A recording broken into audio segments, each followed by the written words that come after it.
ক্যারিবিয়ানদের মাটিতে বাঘের গর্জন। টানা 2 ম্যাচে দাপুটে জয় নিয়ে টি-20 সিরিজ নিশ্চিত করেছে বাংলাদেশ। এবার ওয়েস্ট ইন্ডিজকে তাদের মাটিতেই টি-20 সিরিজে বাংলা ওয়াশ করতে চায় টাইগাররা। 3 ম্যাচের টি-20 সিরিজের শেষ টি-20 আগামী 20 ডিসেম্বর। ম্যাচটি শুরু হবে বাংলাদেশের সময় ভোর 6টায়।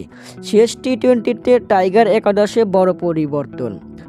একাদশে সুযোগ পাচ্ছে 3 তারকা। দ্বিতীয় টি-20তে উইন্ডিজ ক্যাপ্টেন রোবমান পাওয়েলের ক্যাচ ধরতে গিয়ে আঙুলে চোট পেয়েছে সৌম্য সরকার। তার হাতের আঙ্গুলে দিয়েছে 5 সেলাই। শেষ টি-20তে সৌম্যর খেলা প্রায় অনিশ্চিত। তার পরিবর্তে শেষ টি-20তে একাদশে জায়গা পাচ্ছে পারভেজ হোসেন ইমন। এছাড়াও শেষ টি-20তে অভিষেক হতে পারে রিপন মণ্ডলের।